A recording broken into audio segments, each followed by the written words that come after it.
চিৰাং জিলা নিৰ্বাচনী বিষয়া হিচাপে মই আপোনালোকক আমাৰ পোল প্ৰিপেয়াৰ্ডনেছ নিৰ্বাচন প্ৰস্তুতি সন্দৰ্ভত আপোনালোকক অৱগত কৰিব খুজিছোঁ আৰু সেই হিচাপত আমাৰ 3টা পৰিষদীয় সমষ্টি জিলা ৰিটাৰ্নিং অফিচাৰৰ অধীনত সেইকেইটা হ'ল 13 চিৰাং ST-BTC কনষ্টিটুৱেঞ্চি তাত আমাৰ 5জন প্ৰাৰ্থী প্ৰতিদ্বন্দ্বিতাত অৱতীৰ্ণ হৈছে আৰু 14 চিৰাংদুৱাৰ ST-BTC কনষ্টিটুৱেঞ্চি য'ত 3জন প্ৰাৰ্থী প্ৰতিদ্বন্দ্বিতাত অৱতীৰ্ণ হৈছে আৰু তৃতীয়তে হ'ল 15 কাজলগাঁও ST-BTC কনষ্টিটুৱেঞ্চি য'ত 5জন প্ৰাৰ্থী প্ৰতিদ্বন্দ্বিতাত অৱতীৰ্ণ হৈছে আৰু আমি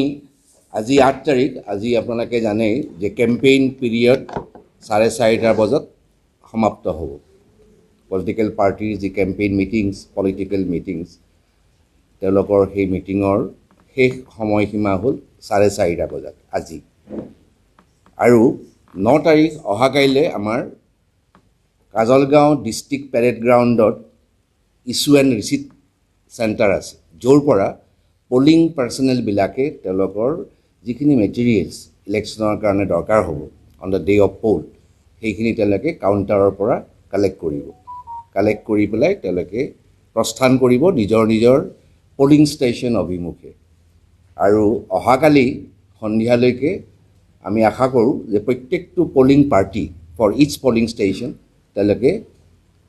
গন্তব্য স্থানত গৈ উপনীত হ'ব সন্ধিয়া হোৱাৰ আগে আৰু পিছৰ দিনাখন 10 তাৰিখে আমাৰ ভোটদান প্ৰক্ৰিয়াটো আৰম্ভ হ'ব ৰাতিপুৱা 7:30 বজাৰ পৰা পলিং ষ্টেচনবিলাকত আমি চেনিটাইজেশ্যনৰ কামটো অহাকাইলৈ আৰম্ভ কৰিম each and every polling station will be duly sanitised to maintain COVID-19 protocol আৰু সেইটো কামৰ কাৰণে দায়িত্ব দিয়া হৈছে ইনস্পেক্টৰ অফ স্কুলছ আৰু ডিষ্ট্ৰিক্ট এলিমেণ্টেৰী এডুকেশ্যন অফিচাৰ তেওঁলোকক মই যোৱাকালি নিৰ্দেশনা দিছোঁ যে 9 তাৰিখে মানে এদিন আগত ভোটদানৰ এদিন আগত পলিং ষ্টেচনবিলাক ভাল ধৰণে চেনিটাইজ কৰিব লাগে দ্বিতীয় কথাটো হ'ল each and every polling personnel will have to wear their face mask পৰিধান কৰিহে তেওঁলোকে ভোটদানৰ প্ৰক্ৰিয়াটো আৰম্ভ কৰিব ঠিক তেনেকৈ প্ৰতিজন ভোটাৰে ফেচ মাস্ক পিন্ধি আহিব লাগিব যদি কোনোবাই কিবা কাৰণত অনিচ্ছাকৃতভাৱে পাহৰি পেলাই ক'ৰবাত এৰি থৈ আহে তেতিয়া পলিং ষ্টেচনতেই আমি তেনেকুৱা মানুহক ফেচ মাস্কৰ যোগান ধৰিম তেওঁলোকক আমি দিম তাৰ বাহিৰেও হেণ্ড চেনিটাইজাৰ ব্যৱস্থা আমি কৰিছোঁ প্ৰত্যেকজন মানুহে ভোটদান কৰাৰ আগতে ভোটগ্ৰহণ কেন্দ্ৰত সোমোৱাৰ আগতে হাত ধুব চেনিটাইজ কৰি ল'ব আৰু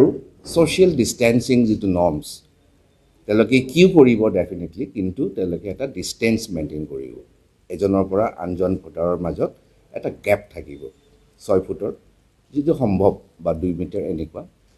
ডিষ্টেঞ্চটো আমি মেইনটেইন কৰিম আৰু আশা কৰ্মীক আমি এমপ্লয় কৰিছোঁ ইটছ এণ্ড এভৰি পলিং ষ্টেচনত ফ্ৰম দ্য হেল্থ ডিপাৰ্টমেণ্ট আশা কৰ্মী থাকিব তেওঁলোকৰ কাম হ'ব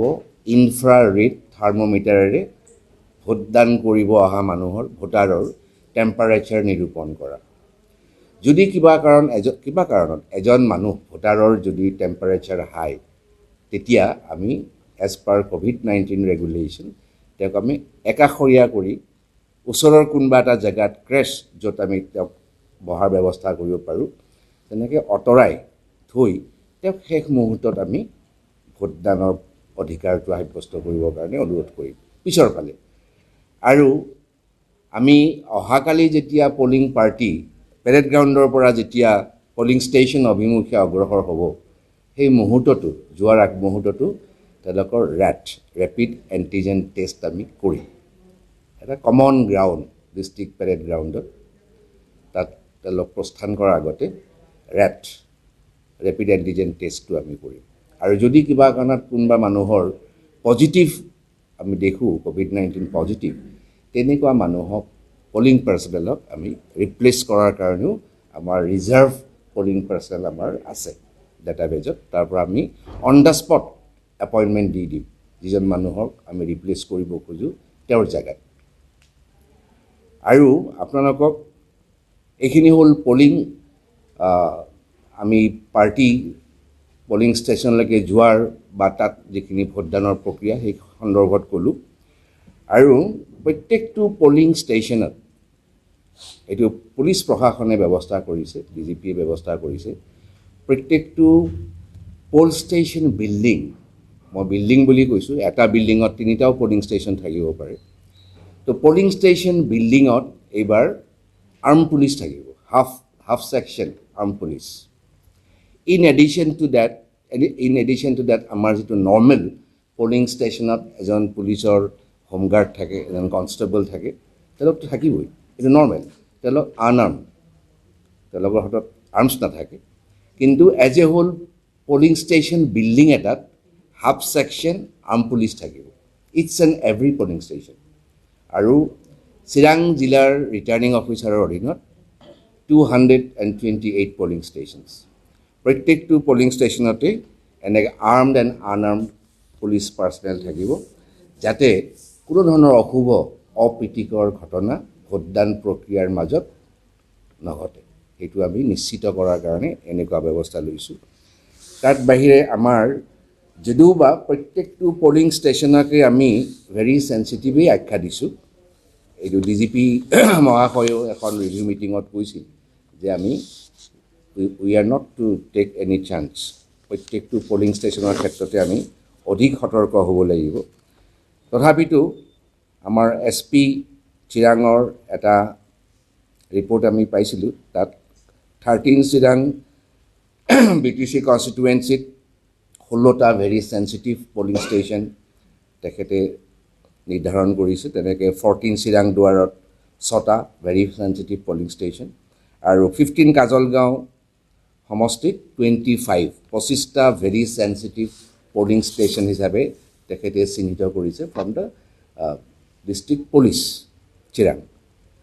আমি চিভিল এডমিনিষ্ট্ৰেশ্যনেও কিছুমান ক্ৰাইটেৰিয়া কিছুমান চৰ্ত কিছুমান নিৰীক্ষণ পৰ্যবেক্ষণ কৰি আমি 61 পলিং ষ্টেচনছ সৰ্বমুঠ আমি চিহ্নিত কৰিছোঁ য'ত আমি ভিডিঅ'গ্ৰাফি কৰিম এণ্টায়াৰ ভোটিং প্ৰচিডিঅ'ৰ কি ধৰণে এটা ভোটগ্ৰহণ কেন্দ্ৰত ভোটদান প্ৰক্ৰিয়া চলি আছে সেইটো আমি ভিডিঅ'গ্ৰাফি কৰিম তেনেকৈ আমি 61 পলিং ষ্টেচনছ আমি চিহ্নিত কৰিছোঁ য'ত ভিডিঅ'গ্ৰাফি টীম থাকিব তাত বাহিৰেও 2টা ভিডিঅ'গ্ৰাফি টীম আমাৰ থাকিব মোবাইল টীম হিচাপত য'ত দৰকাৰ হয় ক'ৰবাত যদি আমি দেখোঁ কিবা ৰিপৰ্ট পাওঁ কোনোবা মানুহৰ হেৰি বা কিবা প্ৰট'কল ভংগ হৈছে বা কিবা লাইনত মানুহ নাই কিউ পৰা নাই তো সেই ধৰণৰ ভোটগ্ৰহণ কেন্দ্ৰত আমি অবজাৰ্ভাৰৰ ফালৰ পৰা বা ৰিটাৰ্ণিং অফিচাৰৰ ফালৰ পৰা আমি লগত stand by mobile unit for video' surveillance আমি মজুত কৰি ৰাখিছোঁ কাউণ্টিং আমাৰ এটা কনচেনট্ৰেটেড জেগাত হ'ব ডিষ্ট্ৰিক্ট পেৰেড গ্ৰাউণ্ড আৰু কাউণ্টিং হলৰ এৰেঞ্জমেণ্টটো এনেকুৱা যে আমাৰ 3টা সমষ্টিৰ কাৰণে আমাৰ 6টা কাউণ্টিং হল এটা সমষ্টিৰ কাৰণে 2টা কাউণ্টিং হল একোটা কাউণ্টিং হলত 7 টেবলছ আৰু দ্বিতীয়টো কাউণ্টিং হলতো 7 টেবলছ তো 7 + 7 14 counting tables for each constituency এটা সমষ্টিত 14খনকৈ আমি টেবুল দিম কাউণ্টিঙৰ কাৰণে কোভিডৰ প্ৰতি লক্ষ্য ৰাখি ডিষ্টেঞ্চ মেইনটেইন কৰাৰ কাৰণে আমি 2টা এডজেচেণ্ট লগালগি 2টা কাউণ্টিং হল আমি ব্যৱস্থা কৰিছোঁ 2টা কাউণ্টিং হলৰ আগতে COVID-19 যেতিয়া পেণ্ডেমিক হোৱা নাছিল তেতিয়া একোটা কাউণ্টিং হলত 14খন টেবুলৰ ব্যৱস্থা কৰা হৈছিল এবাৰ COVID-19 প্ৰট'কলৰ মতে প্ৰট'কলটো আমি মেইনটেইন কৰিব লাগিব এইটো ইলেকশ্যন কমিশ্যন অফ ইণ্ডিয়াৰ নিৰ্দেশ বিহাৰ ইলেকশ্যনৰ ক্ষেত্ৰত কৰিছিল যিটো আসাম ষ্টেট ইলেকশ্যন কমিশ্যনেও এডপ্ট কৰিছিল সেইকাৰণে এটা কনষ্টিটুৱেঞ্চিত 2টা কাউণ্টিং হল আৰু একোটা কাউণ্টিং হলত 7খনকৈ টেবুল থাকিব টোটেল 14 টেবলছ 2টা হল লগ লাগি পেলাই আৰু প্ৰত্যেকটো হলতে একজনকে এছিষ্টেণ্ট ৰিটাৰ্ণিং অফিচাৰ থাকিব হুইল ৰিপ্ৰেজেণ্ট ৰিটাৰ্ণিং অফিচাৰ প্ৰত্যেকটো টেবুলত মানে প্ৰত্যেকটো হলত আৰু প্ৰত্যেক টেবুল কাউণ্টিং টেবুলত এটা 3 খলপীয়া ছিষ্টেম এজন হ'ল কাউণ্টিং ছুপাৰভাইজাৰ আৰু এজন হ'ল কাউণ্টিং এছিষ্টেণ্ট আৰু এজন মাইক্ৰ' অবজাৰ্ভাৰ এই 3 ধৰণৰ মানুহৰ দ্বাৰা কাউণ্টিং প্ৰচিডিউৰটো মেইনটেইন কৰা হ'ব কাউণ্টিং এছিষ্টেণ্টজনে কাউণ্ট কৰিব তেওঁক ছুপাৰভাইজ কৰিব কাউণ্টিং ছুপাৰভাইজাৰ আৰু গোটেই প্ৰচেছটো চাবৰ কাৰণে on behalf of general election observer একজন মাইক্ৰ' অবজাৰ্ভাৰ এপইণ্টমেণ্ট দিয়া হৈছে মাইক্ৰ' অবজাৰ্ভাৰে জাষ্ট লাইক পাৰ্লিয়ামেণ্টাৰী ইলেকশ্যনছ প্ৰত্যেকটো টেবুলত কাউণ্টিং প্ৰচেছটো কি ধৰণে ফ'ল' হৈ আছে সেইটো তেওঁ নিৰীক্ষণ কৰি থাকিব মাইক্ৰ' অবজাৰ্ভাৰ তেনেকৈ প্ৰত্যেক টেবুলতে counting table in respect of 3 BTC constituencies under Chirang district same system প্ৰত্যেক টেবুলত একজনকৈ counting supervisor counting assistant and micro' observer প্ৰত্যেকটো কাউণ্টিং হলত একজন এছিষ্টেণ্ট ৰিটাৰ্ণিং অফিচাৰ তাৰ পাছত আৰু এজনকে প্ৰত্যেক সমষ্টিৰ কাৰণে এজনকে এডিশ্যনেল মাইক্ৰ' অবজাৰ্ভাৰ থাকিব যিয়ে কাউণ্টিঙৰ গোটেই প্ৰচেছটো প্ৰচিডিউৰ সময়ে সময়ে জেনেৰেল অবজাৰ্ভাৰক জনাই থাকিব 3টা সমষ্টিৰ কাৰণে 3জন এডিশ্যনেল মাইক্ৰ' অবজাৰ্ভাৰ যি ডিৰেক্টলি জেনেৰেল অবজাৰ্ভাৰক ৰিপৰ্ট কৰিব আৰু ৰিটাৰ্ণিং অফিচাৰৰ ক্ষেত্ৰত প্ৰত্যেক হলতে একজনকে যিহেতুকে এছিষ্টেণ্ট ৰিটাৰ্ণিং অফিচাৰ থাকিবই সময়ে সময়ে ৰিটাৰ্ণিং অফিচাৰে তেখেতসকলৰ পৰা সম্যক জ্ঞান কি ধৰণৰ কি কাউণ্টিং প্ৰচেছ চলি আছে ঠিকে আছে নাই এই কথাবিলাকৰ গমগতি তেওঁ লৈ থাকিব ৰিটাৰ্ণিং অফিচাৰে আৰু আমি আশা কৰোঁ আমাৰ যিটো counting process declaration of results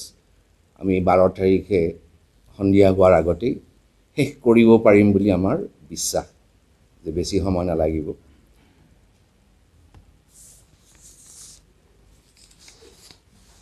হ'ল আমাৰ অভাৰঅল পোল প্ৰিপেয়াৰ্ডনেছ আৰু আপোনালোকৰ ফালৰ পৰা যদি কিবা সুধিবলগীয়া থাকে এটা কথা ৰৈ গ'ল সেইটো হ'ল এতিয়ালৈকে আমি পোষ্টেল বেলট যিটো আমি ইলেকশ্যন কমিশ্যন অফ ইণ্ডিয়াৰ অধীনত যেতিয়া পাৰ্লিয়ামেণ্টাৰী ইলেকশ্যন অনুষ্ঠিত হয় বা বিধানসভাৰ নিৰ্বাচন অনুষ্ঠিত হয় তেতিয়া তাত এটা প্ৰভিজন থাকে পোষ্টেল বেলট যিটো বস্তুৰ প্ৰভিজন BTC ইলেকশ্যনৰ ক্ষেত্ৰত নাই কিন্তু তাৰ সলনি ইলেকশ্যন ডিউটিত যিবিলাক পলিং পাৰ্চনেল নিযুক্ত হৈ থাকে তেওঁলোক যদি এটা সমষ্টিৰ ভোটাৰ হয় হয়তো on the day of poll তেওঁলোকৰ ডিউটি বেলেগ পলিং ষ্টেচনত হ'ব যিটো কথা তেওঁলোকে আজিও গম নাপায় on the day of departure only they will get to know' কোন মানুহ কোনটো পলিং ষ্টেচনত পৰিছে ডিউটিত সেইটো 9 তাৰিখে ৰাতিপুৱাহে গম পাব অহাকালি ৰাতিপুৱাহে গম পাব গতিকে সেই মানুহখিনিয়ে ভোটদানৰ পৰা বঞ্চিত হ'ব নালাগে সেই ক্ষেত্ৰত যেনেকৈ ইলেকশ্যন ডিউটি চাৰ্টিফিকেট থাকে ইলেকশ্যন কমিশ্যন অফ ইণ্ডিয়াৰ অধীনত যিবিলাক পাৰ্লিয়ামেণ্টাৰী ইলেকশ্যন বা এছেম্বলি ইলেকশ্যন ঠিক তেনেকুৱাকৈ ইয়াত ইলেকশ্যন ডিউটি বেলট আমি ইছ্যু কৰিছোঁ আৰু এতিয়ালৈকে সমষ্টি ৱাইজ আমাৰ EDC বা election duty ballot 13 BTCত 263 numbers 14 BTCত 116 numbers আৰু 15 BTC কনষ্টিটুৱেঞ্চিত 189 numbers altogether 568 আমি ইলেকশ্যন ডিউটি বেলট আমি ইছ্যু কৰিছোঁ আৰু যোৱাকালি নহয় পৰহি তেওঁলোকৰ যিটো আমি 4 দিন আগত ইছ্যুটো আমি বন্ধ কৰোঁ মানে নতুনকৈ আমি ইছ্যু নকৰোঁ 4 দিন আগত 6 তাৰিখে আমাৰ সেইটো প্ৰক্ৰিয়া বন্ধ হৈছে কিন্তু যিবিলাকক আমি ইছ্যু কৰিলোঁ পোষ্টেল বেলট বা EDC তেওঁলোকে কাউণ্টিঙৰ আগমুহূৰ্তলৈকে আমাৰ সেই 3টা বক্স আছে 3টা কনষ্টিটুৱেঞ্চিত তেওঁলোকে সেই ভোটদান কৰিব পাৰে তেওঁলোকৰ যিটো বেলট তেওঁলোকে জমা দিব ভোটটো দি পেলাই চিহ্নটো দি পেলাই তো সেইটো 14A সেই বেলট পেপাৰখন 14A জমা দিব পাৰিব একদম কাউণ্টিং আৰম্ভ হোৱাৰ আগলৈকে কাউণ্টিং যদি আমি 8টা বজাত আৰম্ভ কৰোঁ টাইমিং 7:30লৈকে আমি এইটো এণ্টাৰটেইন কৰিম 3টা বক্স আছে 3টা বক্স 3টা কনষ্টিটুৱেঞ্চিৰ কাৰণে